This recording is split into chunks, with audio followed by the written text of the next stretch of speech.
Hello, I'm so happy to have you again on Pastor Right TV. My name remains Ayobami John Adegboyega, also known as Pastor Right.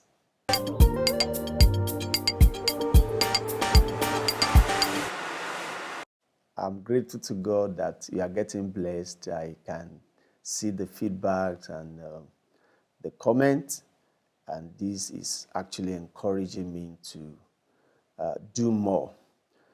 Today, I'm going to be talking about something very, very important, and I know it's going to bless your family. It's going to bless your home. We don't communicate well in our marriage. I've heard people talk about this issue of communication, that my spouse and I cannot engage in meaningful conversation. Some, when they start conversation, is going to lead to a fight. And you see, communication is a responsibility in marriage. It's not what you feel like doing. It's an obligation. It's a duty. Okay?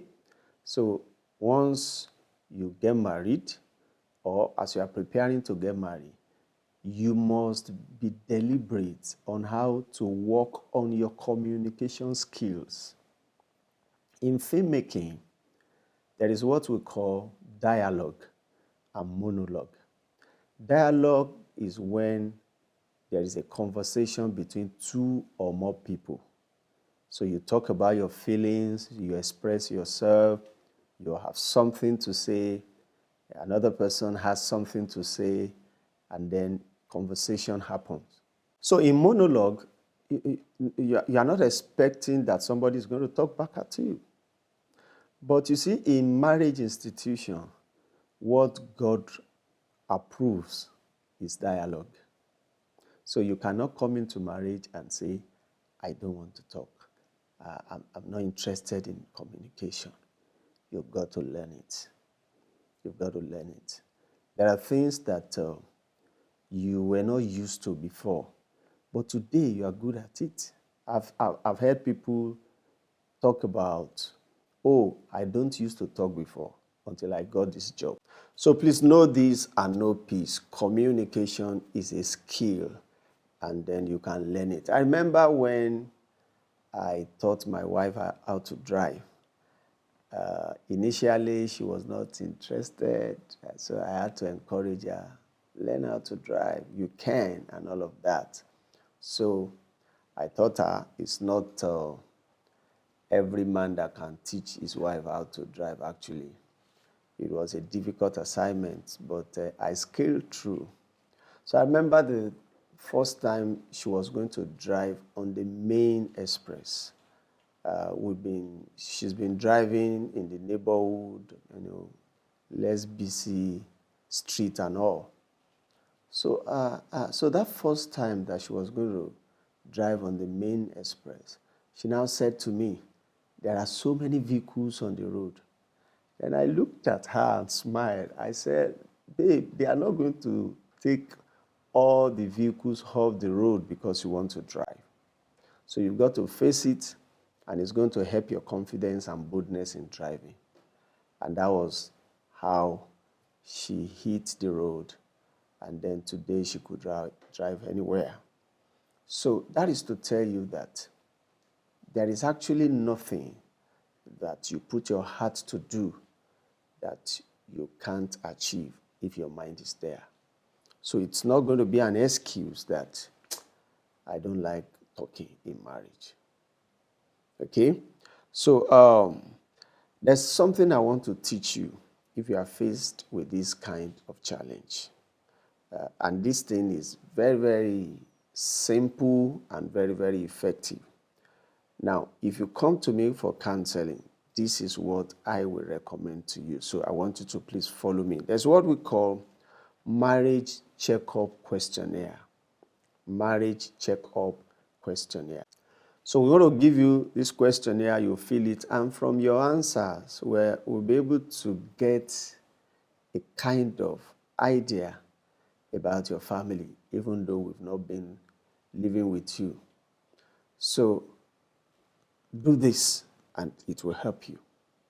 Get a book, probably a sheet of paper. Do a table in tabular form. Write your name. Write the name of your spouse. This assessment is going to help you, and you can actually apply it for so many things as far as marriage and relationship is concerned. But today our focus is communication. So write your name, write the name of your spouse. And we are going to do a kind of a questionnaire from few points that I'm going to be listing for you. So the first point on the table is background. So you look at what are the circumstances that surrounded his or her past communication skill. Because you see, some people, you see them developing some characters and attitudes in marriage, and you're like, where is this coming from? This is strange. Most times, they are not strange. That attitude has been part of that person. It's just that, the early stage of marriage has a way of submerging some attitude because of the affection and all the attractions in marriage. Some things are just piped low. But after what they call see finish, you've seen everything finish, and then the reality is done on you. So you now begin to see some things and you are like, I didn't notice this before. I didn't notice this. So if you go back into the background, and that's why in my first video I talk about some of the questions you need to ask as far as relationship is concerned, the findings you need to do. So you are here married to somebody that the parent will tell you that while growing up, he doesn't talk to people. He's all by himself. And because coming to you probably saw him in the church choir or in the pastorate. He sounds so nice. He greeted you so well. He smiles at you. My brother, my sister, it is beyond that. So you need to go and do your background check. Do your findings. How can he sustain communication? Was he open to, conversation? Does he relate with people?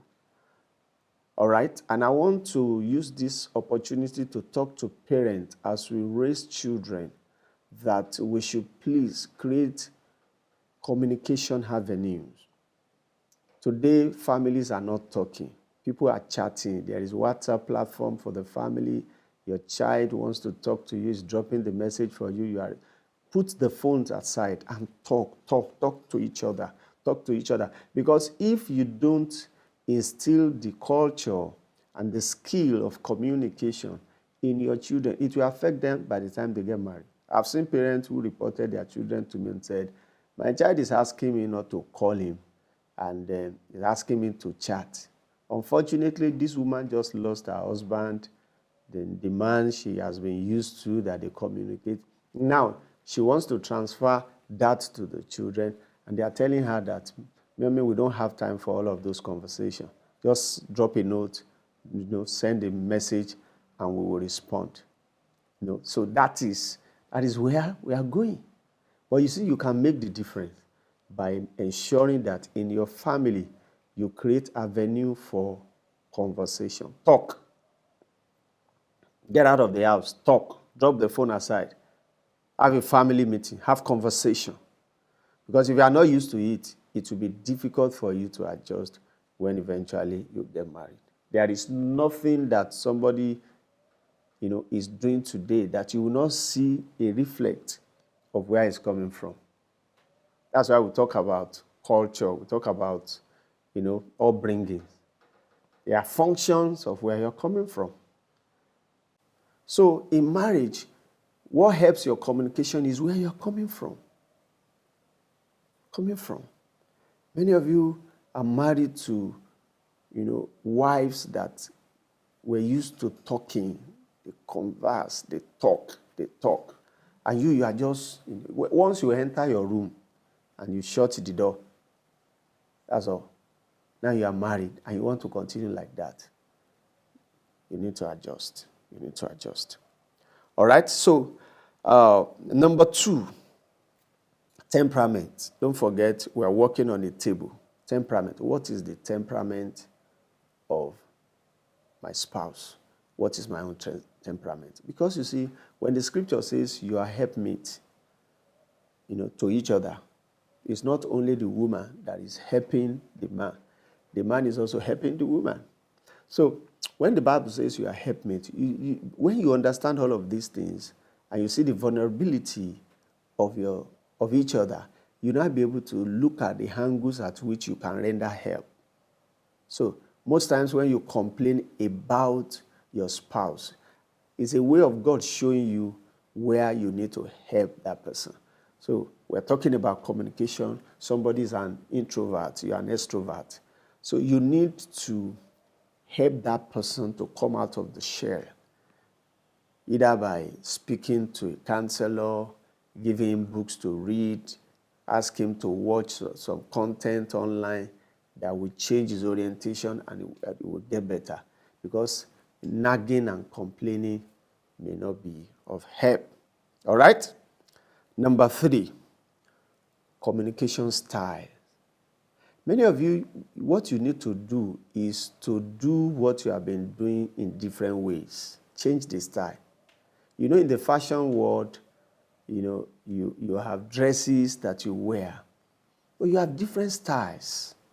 You designed this today, you saw another one, and you say, I like this, and then you give your designer, and then they made another one for you, and people were like, now, wow, this is beautiful. So because of the varieties, that's why you could say, I'm not wearing this today, I'll wear this tomorrow, I'll wear this to church on Sunday, because of different styles that you are. I don't think I've seen somebody who just wear the same type of dress all through his or her lifestyle. So it is the varieties that gives beauty to our fashion. The same thing goes for communication. You can change the style. There are conversations you have on the bed, on your matrimonial bed. There are conversations you have when you are alone with your spouse. I practice this a lot. There are things I don't say to my wife when we are in the open. Maybe I want to correct her about something, and she does the same thing for me, because I've seen couples who yarn at each other, rebuke each other openly, and then make a mess of each other. So if you change your approach and you change the style of your communication, it has a way of helping you to, overcome this challenge of we don't communicate well in my marriage. So under the communication styles, I'm going to give you 2 examples. Number 1, assertive communication. Assertive. This is the style of communication that involves expressing thoughts, feelings, and needs openly and honestly. You are free to express yourself openly and honestly. So somebody is not timid, is not shaking because you want to talk to your spouse. You are not afraid to talk. You are not scared to talk.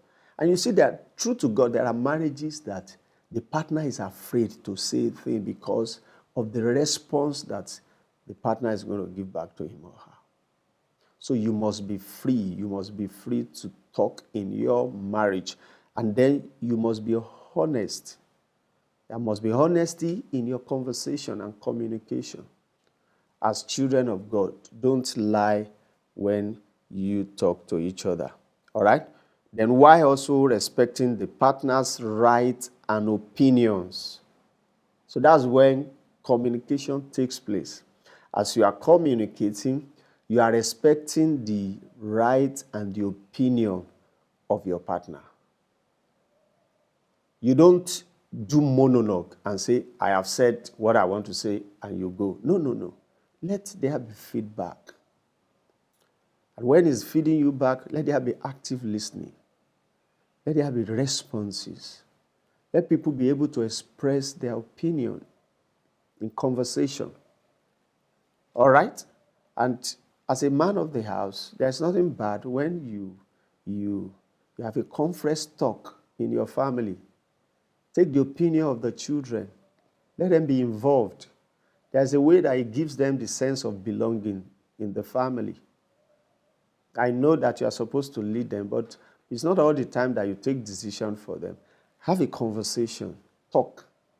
And of course, you know that you must have reached a level in communication with your own spouse before you can coordinate that of the entire family. So ensure that you respect each other's opinion. Assertive communicators aim for a balanced discussion which fosters mutual respect and understanding. That's balanced discussion. Your conversation is balanced. What makes it balanced is because everybody has communicated. Both of you have communicated. It's not that, okay, I've heard you, just go. All right. Then the second one is the passive communication. Passive communicators tend to avoid expressing their thoughts and feelings. They often prioritize their partner's need over their own. Many of you may think that it is good, but it's not good for marriage. Okay? Because this can lead to resentment and the buildup of unresolved issues. As passive individuals may struggle to voice their concern. So in marriage, when somebody says, okay, I've heard you, I don't have anything to say. Now, that is not good for marriage. The reason is because you are thinking that, okay, let him just do the talking. I don't need to talk anything. I don't need to say anything. And you are boxing things inside of you. It doesn't matter your gender. It is not good for marriage. Let there be expression. Talk. Don't box things up. Express yourself. Don't say, okay, I just want her to talk and leave my presence. You see, sometimes that talking, that conversation is, and I discovered that most times when a partner is not talking at home, there are other places that he or she is talking. Yeah, there are other places he or she is talking. So it is better for you to look for, a connecting factor that will enhance your communication so that you can express yourself. Trying to avoid conversation is not healthy for marriage. It's not healthy for marriage. So you may want to ask, Pastor Wright, what if I talk, it will lead to argument? Is it not good for me to keep quiet? That means you have not gotten the concept of conversation in marriage. Because most people talk, but only few people are communicating. So that you talk in your marriage doesn't mean that you are communicating. So communication is different from just mere talks. But if you come to the understanding of marital communication, you will note that both parties are needed. So if somebody is not allowing you to talk, and each time you talk, it leads to misunderstanding. Because of that, you are not talking. That is to tell you that you have not started communicating. All right. Now, I'm going to give 2 more points because of time. Intellectual conversation. I encourage people to look for how you can come in intellectually into the life of your partner. Look into her career. Look into his career. Be involved. One of our series that is currently playing, Faded Lines, you will see something similar that is playing out in that series. How that a man was not paying attention to the career of the woman, and by so doing, is cracking the wall of their marriage. So you need to move from, I believe that marriage should have different types of communication.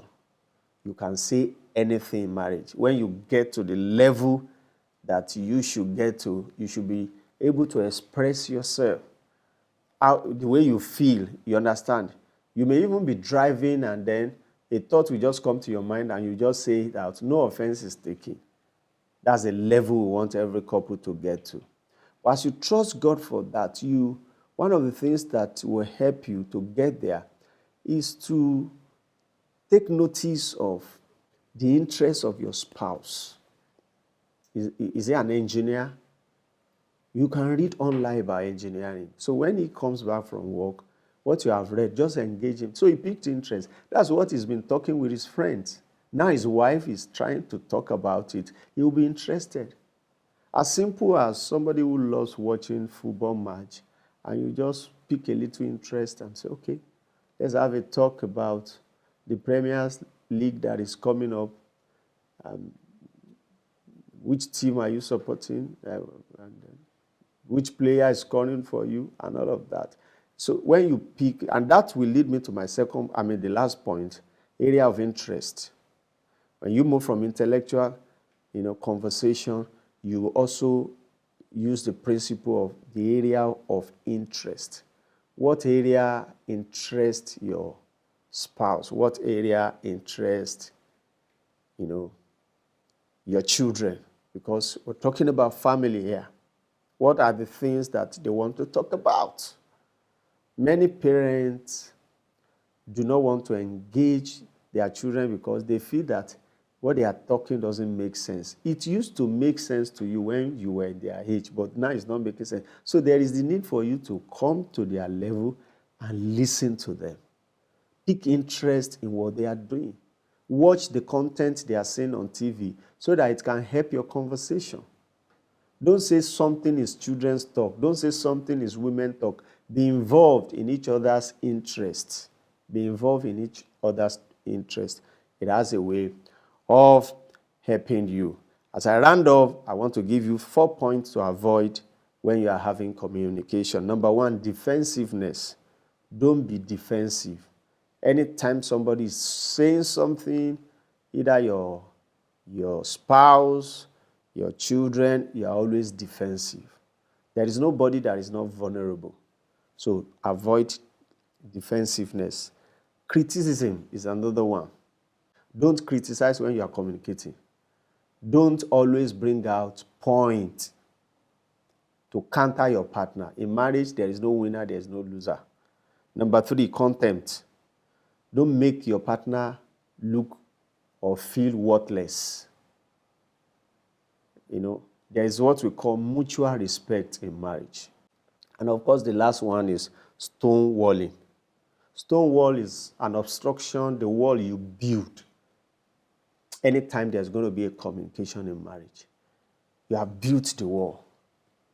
When somebody is hitting that wall, there is a retaliation. Can you bring down the wall so that communication can flow? Communication can flow freely. I hope you have learned, and I trust the Lord that God will give you the grace to put into practice this truth in the name of Jesus. Look at God himself. He said, come, let us reason together. As you go back to your family, and you also call a meeting of reasoning together, a meeting of conversation. There's something I say often. Most of the problems you have in marriage can be solved on the table of conversation. Talk, talk, talk. God bless you as you go back to talk to your wife, to talk to your husband, to have a good conversation. And I'm going to be waiting for your feedback on this video. God bless you. If you have not subscribed, please, I want to encourage you to subscribe to Pastor Right TV. God bless you.